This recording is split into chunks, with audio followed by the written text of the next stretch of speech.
Oh, folks. Holy shit.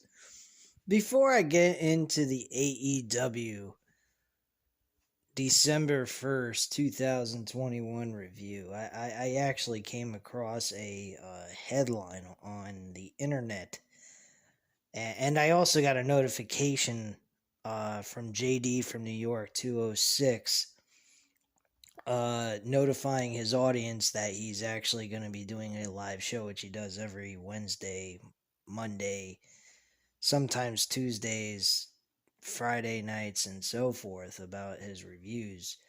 And he had a notification saying that WWE thinks that Tony Khan is buying the tickets and artificially inflating the appearance of those ticket sales.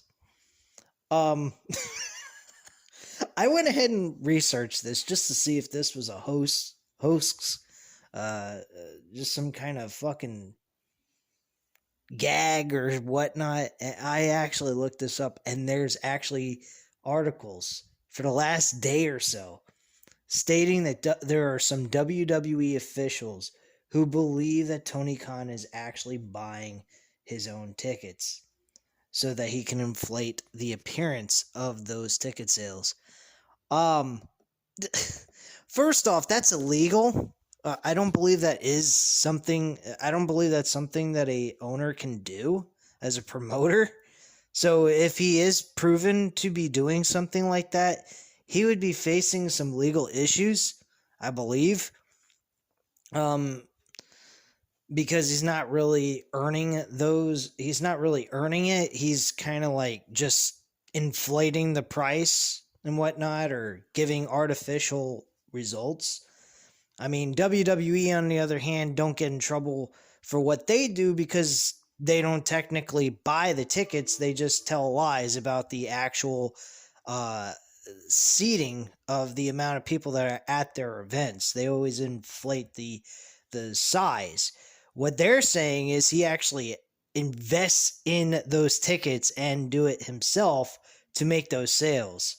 And inflate the look of how many people are showing up. Folks, I gotta say one thing. MJF said it about CM Punk. He said the CM stands for cooking meth. I think that is what is going on in WWE, folks. I think WWE is cooking that meth and smoking it, man. Or whatever the hell you do with meth. I don't know from drugs. I don't really do drugs except for doing alcohol. That's about the only drug I really do, and I don't even do it that much. But personally, shit, that is a fucking laugh and a half. That is a joke of the year. I can't believe that WWE can actually think they would be doing something like that. Maybe WWE is doing something like that and we just don't know about it. But then again, there's people that actually go to these events, have been stating to other YouTubers that they show up at the event and some of these stands are tarpened off where it doesn't look like there's, that people can't see that the seats were with nobody in the seats. So they kind of make it look like it's a filled up show, which deep down we know that that's not true. You can definitely tell from the sound and the crowd. They are not loaded like usual from WWE's televised shows. Even if they are, those people are not there they're not having fun. There's not a damn thing you can tell me. Now, this Atlanta crowd in AEW's Dynamite episode, they were alive from beginning to end. They were enjoying everything that was going on this show because this show was excellent. This was a good show. Another out of the ballpark, really entertaining stuff. If you did not like it, check your fucking pulse, as Corey Grave used to say in NXT.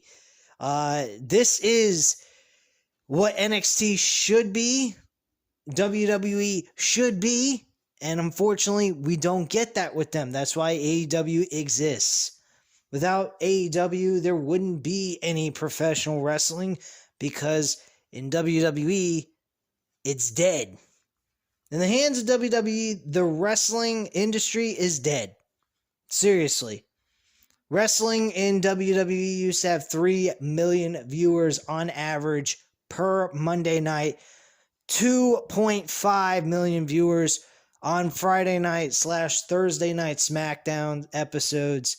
They were unbelievable. Now, granted, back in the Attitude Era, they were getting 5 and 6 million viewers, but after a while, they got stale, people got tired of it and walked away, and just decided not to watch wrestling completely altogether, even if it got better. So, bottom line, guys, WWE don't care about their product. We all know this. If you don't already know that I'm not a fan of this, here you go. I'm not a fan of WWE. I don't care for what they have to offer. I review it because it's fun to shit on them when they fuck up. When they're doing it right, the last time I was positive and actually was remotely interested and happy with the show that I watched, it was the Crown Jewel show that happened in October. That was the last pay-per-view recently that took place that I enjoyed. Survivor Series, of course, was a complete waste of time. 3+ hours. It was longer than Crown Jewel, and the show absolutely sucked. 100% from beginning to end. There was good matches on there, some of them, but at the end of the day, there was no end factor. There was no reward. There was no purpose to the matches. If you don't believe me, go back to the review on this channel and you hear what I have to say about that. Bottom line, there was no payoff. This show had a payoff. It really did. It had storyline progression. We are seeing a great rivalry between Cody and Andrade El Idolo. I believe these two guys are going to continue to have matches with one another. This main event was just unbelievable. Great Atlanta street fight. Entertaining as hell. The ending was a bit botched. I would say that. That's the one criticism I will give this match. Cody Rhodes suffered more of that move off the top rope, this inverted suplex off the top rope through a flaming table, which reminded me of ECW days. And Cody Rhodes' wife, Brandy, shows up, lights the table on fire, and he does an inverted suplex off the top rope. Unfortunately, Rhodes goes through the table, and Andrade doesn't suffer much of it. He gets a little bit of the flames on him, which was downright brutal looking to see. I mean, he was actually on fire, and that looked very, very dangerous. Their skin was actually peeling. I don't know if they had some special stuff on them to prevent them from getting burned on fire and having severe burns. Maybe that was what it was for. Or they looked like they got sunburned or some shit. But their skin, both of them were actually peeling during this match. So I'm imagining there was some stuff they rubbed on their bodies before they had this match to prevent themselves from really getting badly burned. I would imagine, because fucking Andrade had fire coming off of his stomach, and he didn't even really react until just a few moments after getting the fire on him, and then he kind of wiped it off himself, and it blew out quickly. So, and he didn't really have nothing but a little red mark on his stomach, so I don't think that, I think they were using some kind of special gel or some kind of shit to prevent themselves from getting lit on fire badly. I'm not sure. I'm not an expert on this, so if I'm wrong, I apologize, but pretty fucking wild stuff, I'll tell you that much. And Cody Rhodes wins the main event. I gotta admit, very entertaining stuff right there. CM Punk and MJF nailed it out of the ballpark again. CM Punk starts, I don't believe he started off the show. Let me go right to it so I can go over everything with you guys. Give me 1 second. I just wanted to give you guys a small cold open to how I felt about the show and just the information I got recently, and just double checking to make sure that was not some kind of gag reel or some shit That was just absolutely ridiculous. Fucking WWE thinks Tony Khan is buying his own tickets just to inflate the price. Why would he buy his own tickets? That makes no sense to me at all. Does that make any sense to you guys? I mean, if you would like, leave a comment down below and answer my question. Do you guys think any of that made any sense, what I just said and what I just read? Because that makes no fucking sense to me. I don't know any person who would buy their own tickets for their own show just so they can say they inflated the price or inflated the amount of people that showed up for the shows. I just think that's absolutely ridiculous. Utterly retarded. And if that comes true and it really comes to reality, I honestly don't know what to say then outside of this company is a bunch of shit. But I highly doubt that Tony Khan is buying his own tickets for his company. I mean, that's just utterly retarded. But yeah, this, again, this was not a bad show whatsoever by any means at all. This was a very entertaining matchup. We had the very first match, it was Alan Angels versus Bryan Danielson in the opener of the show. Hangman Page was on commentary during this matchup. I didn't really pay much attention to that. I cared more about what was taking place in the ring. And I have to say, Alan Angels is very good. He's a good professional wrestler. He reminds me a lot of Christopher Daniels in some ways, especially the moves that he did in this match. So I would go on a bet or a guess that Alan Angels could become a good mid-card wrestler at some point.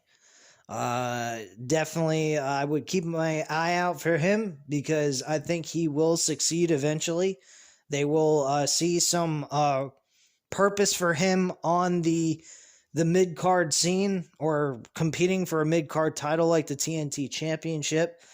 So definitely keep an eye out for him. He's definitely an entertaining talent. And Bryan Danielson, again, had an excellent match with this guy.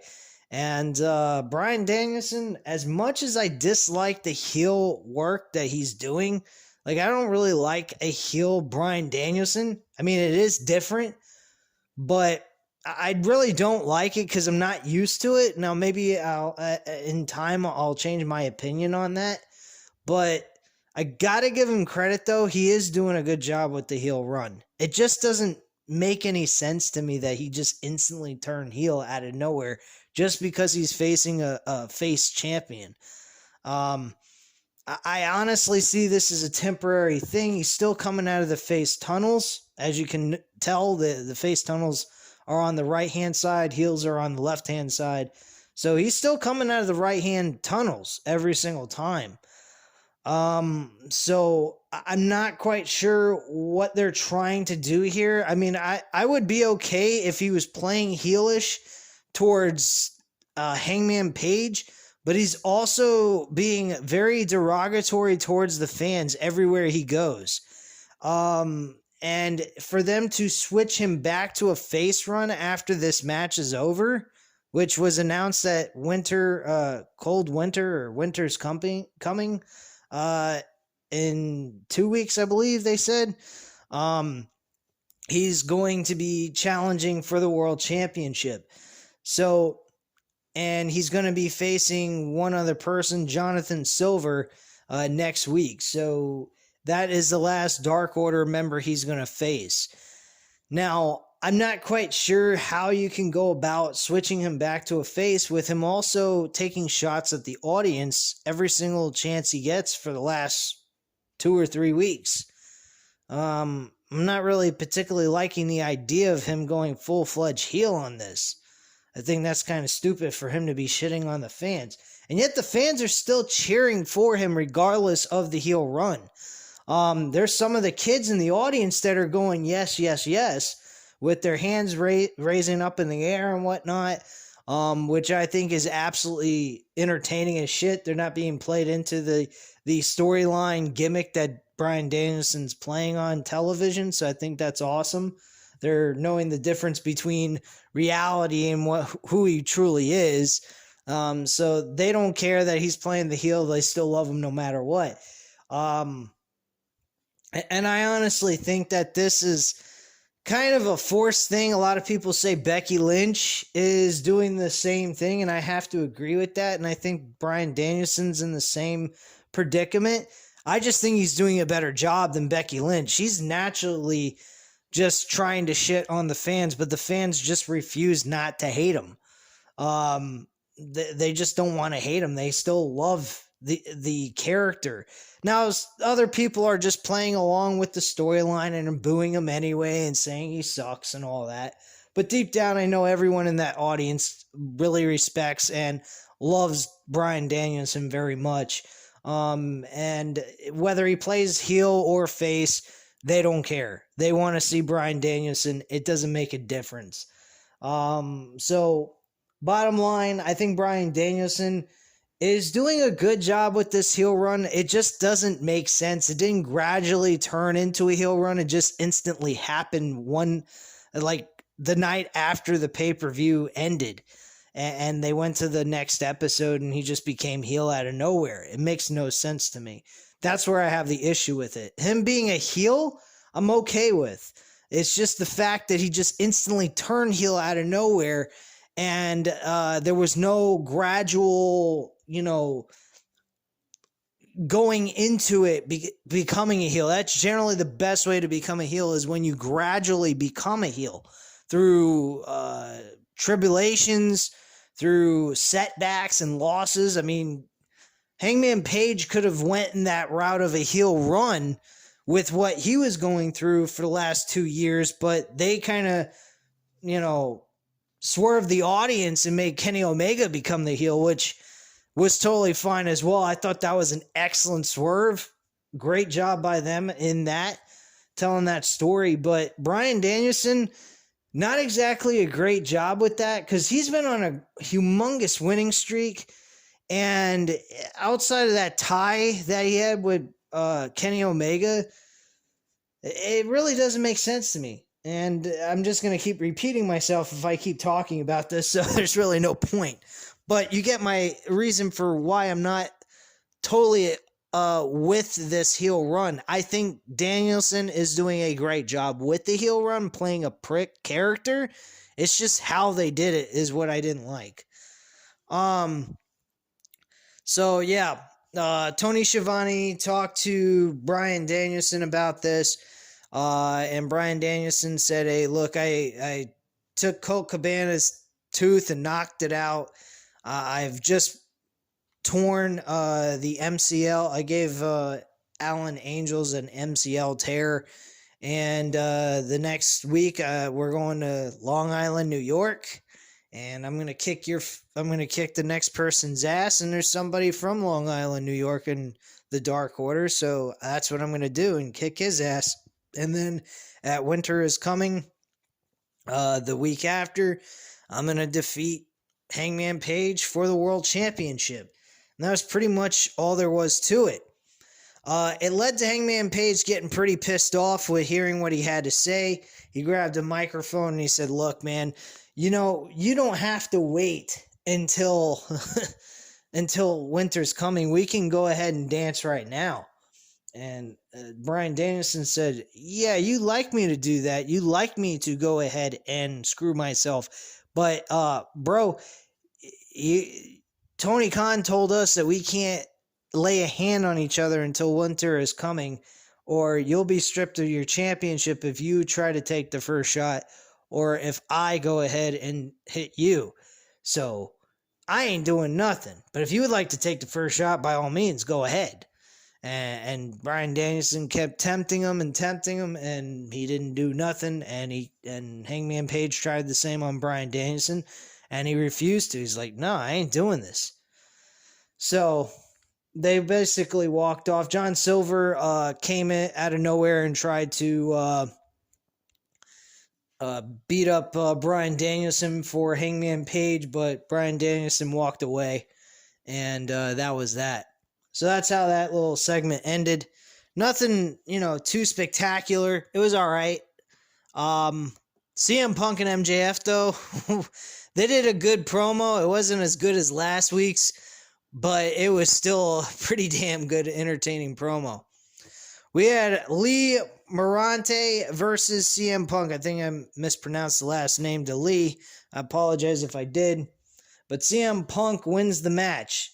Now, a lot of this match, MJF kept pointing out that CM Punk looks like he's having a bit trouble trying to close this match out quicker than he should. Because he thinks that CM Punk, if he's so damn talented, should be able to put away Lee Marante a lot quicker than this. The match was pretty decently long. I mean, they gave these two guys plenty of time, about 10 to 15 minutes total. And I have to agree with MJF. I'm really liking MJF a lot more in this storyline than I've ever seen him before. His storyline with Darby Allen was the start of me really getting behind MJF. I've always liked MJF, don't get me wrong. I hated his character, but now even his character I'm enjoying. He's really cutting the best promos he's done in a very long time. And I mean, they weren't terrible before, but they are just being elevated to a higher level. And he is just in another stratosphere, man. This guy is going to be world champion next year, guaranteed. They have already built him up, ready to go to beat Hangman Page next year for that world championship. And when I would do that would be at the Double or Nothing pay-per-view. Guarantee you. That is when he's going to win that championship. That's when I would have him win it in Las Vegas if they're competing in Las Vegas for Double or Nothing. I hope they are, because I may be taking a vacation out to Las Vegas during my birthday. So if they're actually going to be doing that in May, I may take the vacation in May and just count that as my birthday, because my birthday's in April. So I'll be doing it a month later. But hey, if they're going ahead and doing Double or Nothing in Las Vegas and I got the money to do it, I'm definitely going. No doubt about it. And I would love to see MJF. I'd love to be there to see MJF win his first ever world championship against a guy who never had a shot ever for a world title in any promotion they worked in. And see these two go at it, because they are the future of this company. They are going to be there for a very long time, especially MJF, and he is the face of this company. This guy is going to be a mega star very soon. No doubt about it. CM Punk mentioned last week that he's a fucking a wannabe Miz, which he does have some characteristics of the Miz based on the way he's dressed, but other than that, in-ring ability, he is far better than fucking Miz.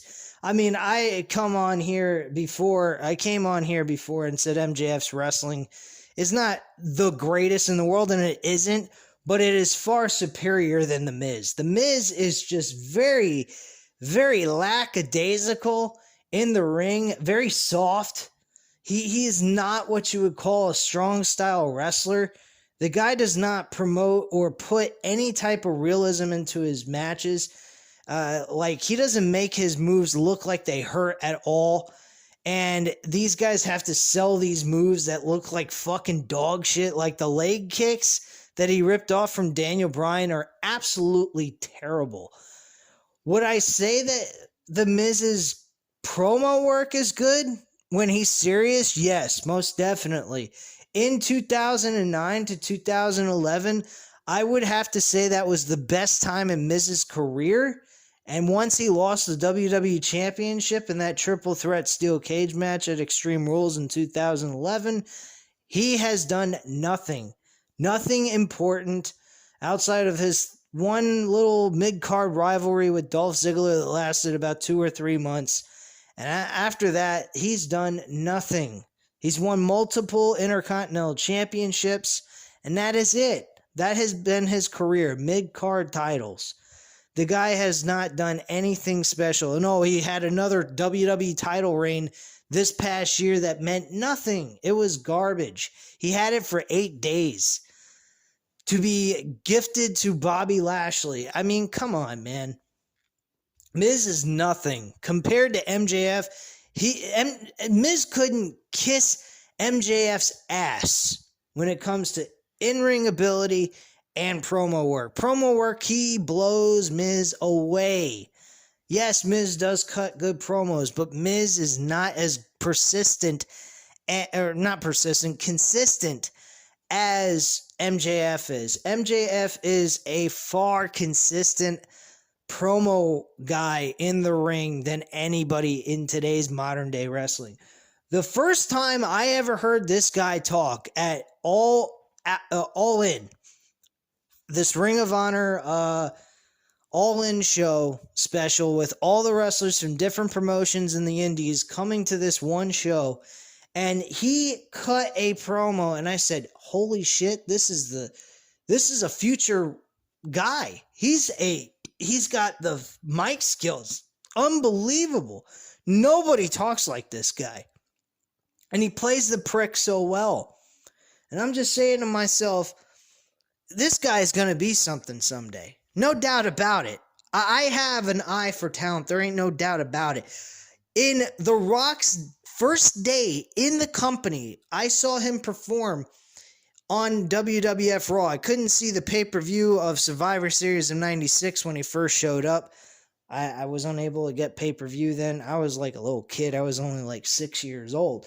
But when I saw The Rock perform, and I saw him do a crossbody off the top rope, a big man like him doing something like that, I said, this guy is going to be somebody.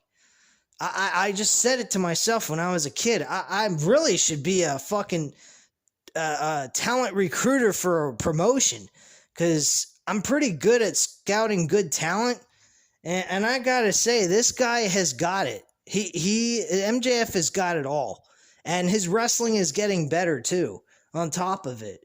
So enough with me shitting all over, or not shitting, but me kissing MJF's ass, I guess you could say, and let's move forward with this review. But anyway, yeah, CM Punk manages to win this match with a GTS. After the match is over, MJF gets on the mic and says, for the back to cut Punk's music, he says, for the back to cut off Punk's music, MJF says he's proud of Punk. It takes a lot of balls to say he's the best in the world when he's struggling to beat QT Marshall and Lee Marante.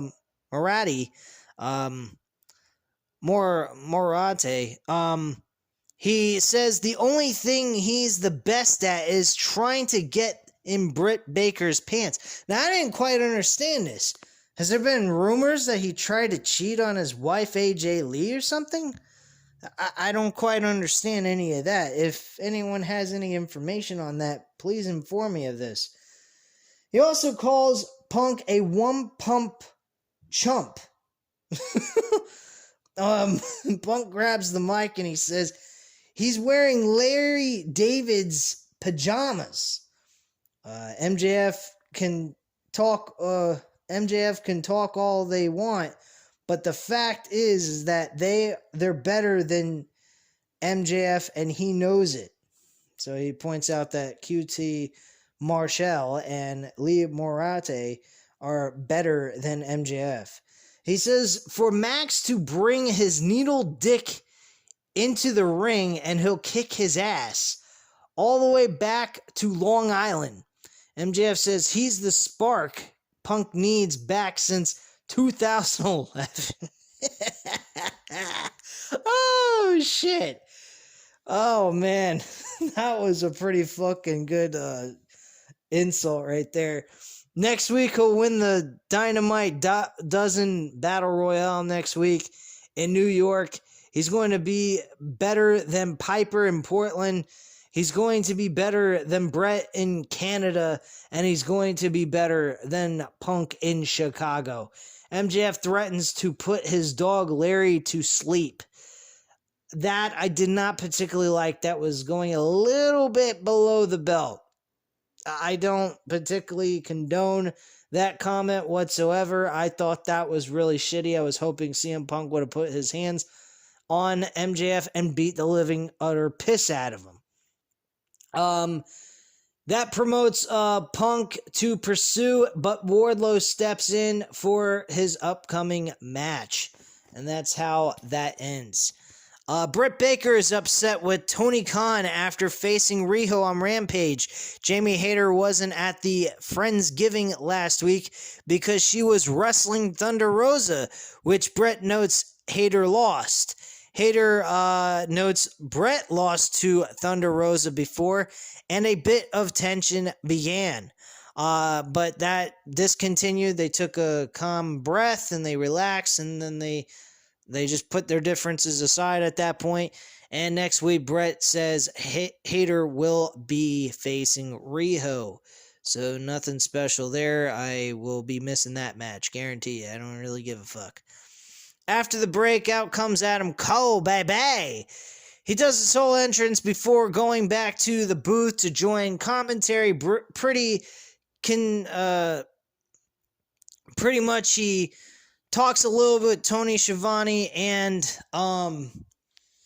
Excalibur, but then Orange Cassidy comes out as he gets a cheap shotted by the Bucks and Cole. Now, there was a little bit of kind of a comedy act taking place during this segment. I don't know why the hell they wasted Adam Cole's time with this segment. It wasn't all that needed. It wasn't impactful. It just had some small little cheap entertainment that took place during this segment. You had Orange Cassidy tapping his shins with his foot, and that's basically it. And then the Young Bucks come out from behind. He turns around, and they're just tapping his shin with their foot, and the fans are just having a fun time goofing off with this whole segment. And then Adam Cole low blows him.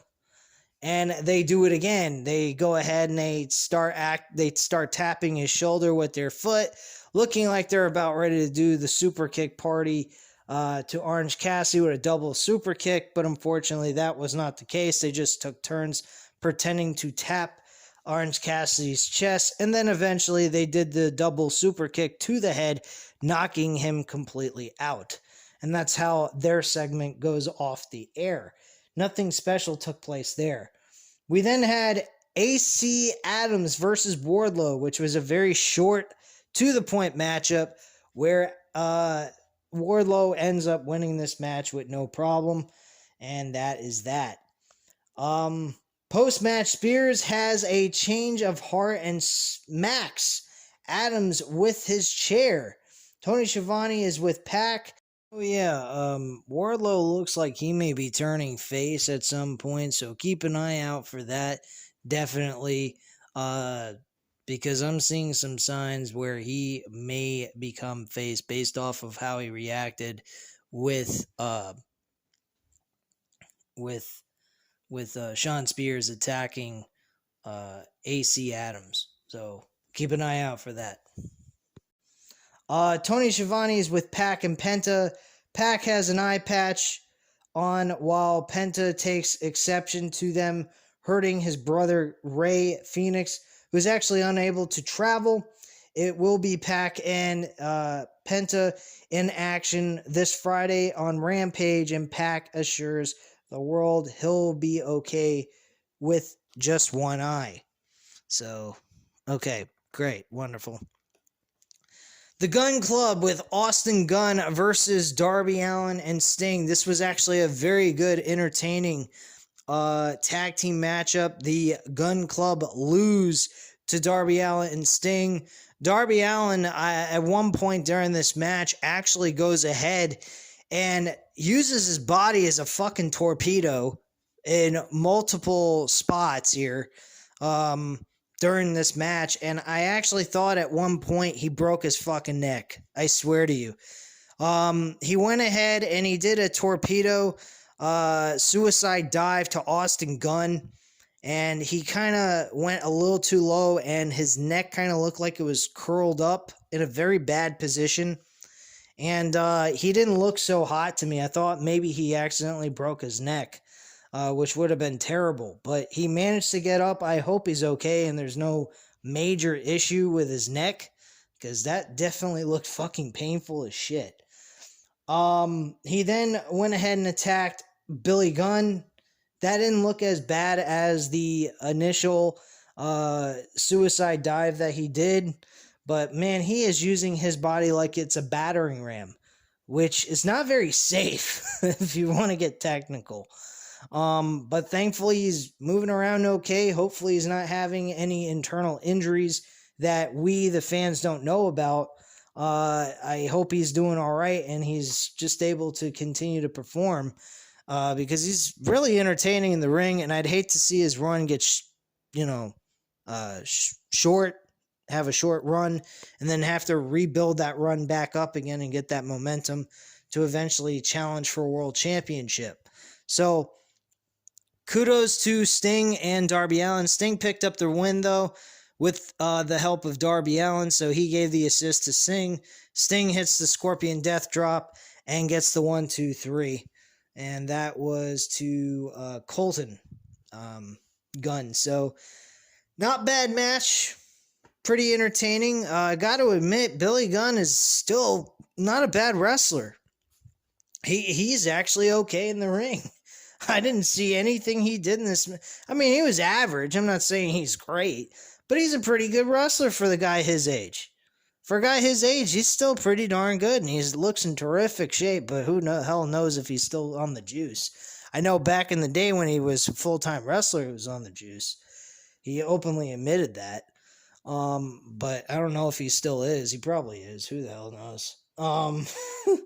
I'm not going to say anything, though. I mean, it's really not that big of a deal if it is. It's his life, the way he wants to do it. Hey, it's up to him. If he wants a shriveled down penis, by all means, go for it. I'm just kidding. Anyway, Chris Jericho wasn't out on Rampage to help Eddie Kingston. He was interviewed, asked if he was helping out Eddie Kingston at all. He actually was not. He was there to take out 2.0 and Daniel Garcia because he had a little bit of issues with them, the Dynamite of last week before Rampage. So he didn't like what they were doing to Kingston, so he wanted to get even with them. Sure enough, he gets attacked by the trio and then takes a chair shot against a garage door wall. So they got their shots in on Chris Jericho, and I don't know why Jericho is working with the very low portion of the card. These guys are the bottom of the barrel type of performers. They're not exactly what you would call even mid-card wrestlers. I don't know what the fuck he's doing with these guys. There ain't no reason for even Eddie Kingston to be dealing with these motherfuckers.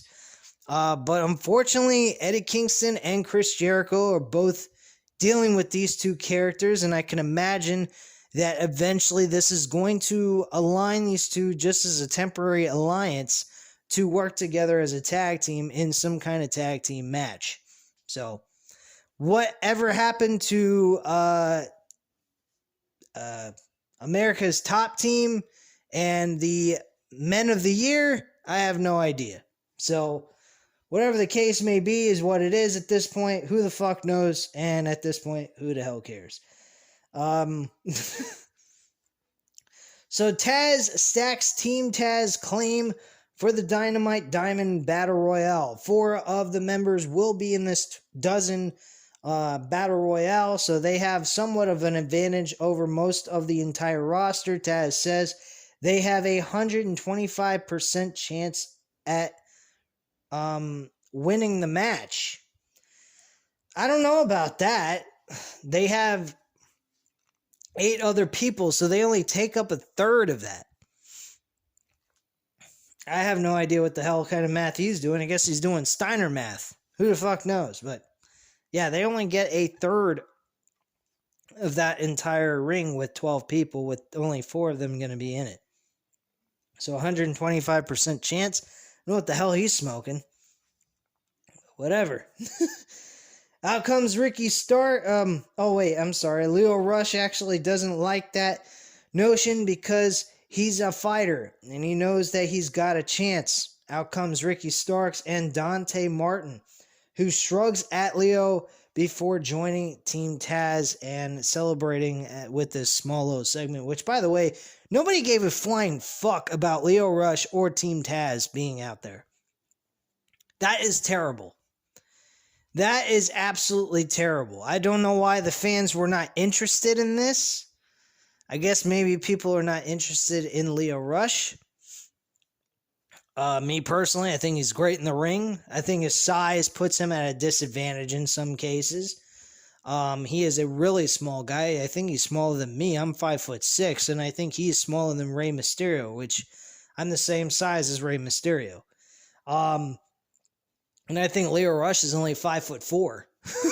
So he's even smaller than a Rey Mysterio, which puts him at an even bigger disadvantage. So, I don't know. Me personally, I would not want to be in Lio Rush's shoes, but he's an outstanding in-ring performer. There ain't no doubt about that. But as a main eventer or doing anything really big on this show, he's very limited. And I'm not trying to dig at his height, but height at his size is a little bit of a hard task to try to figure out a way to put him in some kind of main event scene, unless they created a lightweight championship and was treated like how the UFC treats their smaller fighters. So that's the only way I would see him in any way, shape, or form being able to be a main eventer, is perform at a show where that title, if they created a lightweight title, would be the main event of their show. That's the only way I could see that taking place for him. And I would definitely put him as a forefront for a lightweight championship belt if that was ever created. But, of course, that ain't created on the show. A world championship is the main event belt. Outside of the TNT championship is once in a while put in the main event. So if you wanted to give him the TNT championship, that's as close as you're going to get to a main event scene for him. But the world title, I would not put on him at all. He's just too damn small, and there's a lot of guys a lot taller and a lot stronger than him. Jade Cargill is backstage with Mark Sterling. Sterling makes it known that she'll be facing Thunder Rosa protege Janae Ka on Rampage. Thunder Rosa reveals that she'll be on commentary for that match as well. Nothing big there. Ruby Soho beats Chris Statlander in a roll-up pinfall, which I think was absolutely fucking terrible. That I will complain about. What the fuck, man? What is with the roll-up pinfalls? This is the second time in the last 2 damn episodes, AEW's doing a finish like that, and the women's wrestling, no less. What the fuck? Like, what the hell is this? Can't we get a maneuver done and then pinned? Instead, Ruby Soho is actually doing these fucking roll-up pinfalls, which I actually think she did that on another match where she advanced on to this round of the tournament. I think that absolutely sucks. She ain't going to be able to pull that off with a fucking Nyla Rose. No way, man. She's too damn big to be able to pull off a fucking roll-up pinfall. They do that with her, people are going to shit on it beyond belief. I may be, a little too hard on this ending, but this has been taking place very often lately in AEW in some cases. Especially with the women's division. Men know they hit a finisher or some kind of maneuver and they get a win or a submission. With the women, I've been noticing that they actually are doing roll-up pinfalls a little bit more than usual than I've ever seen AEW do before. So I'm a little disappointed with this. I'm glad that Ruby Soho moved on, and this Nyla Jax match will be very entertaining and interesting to see how they managed to get her to pull off this match and win the match to move on to the finals at that point. She does get attacked by Nyla Rose, and that's what takes place there. Fucking Vicky Guerrero interferes with distracting Chris Statlander and pissing her off. And she wasn't there during Nyla Rose's attack on Ruby Soho till after she turns around and sees that she was attacked, and that's basically it.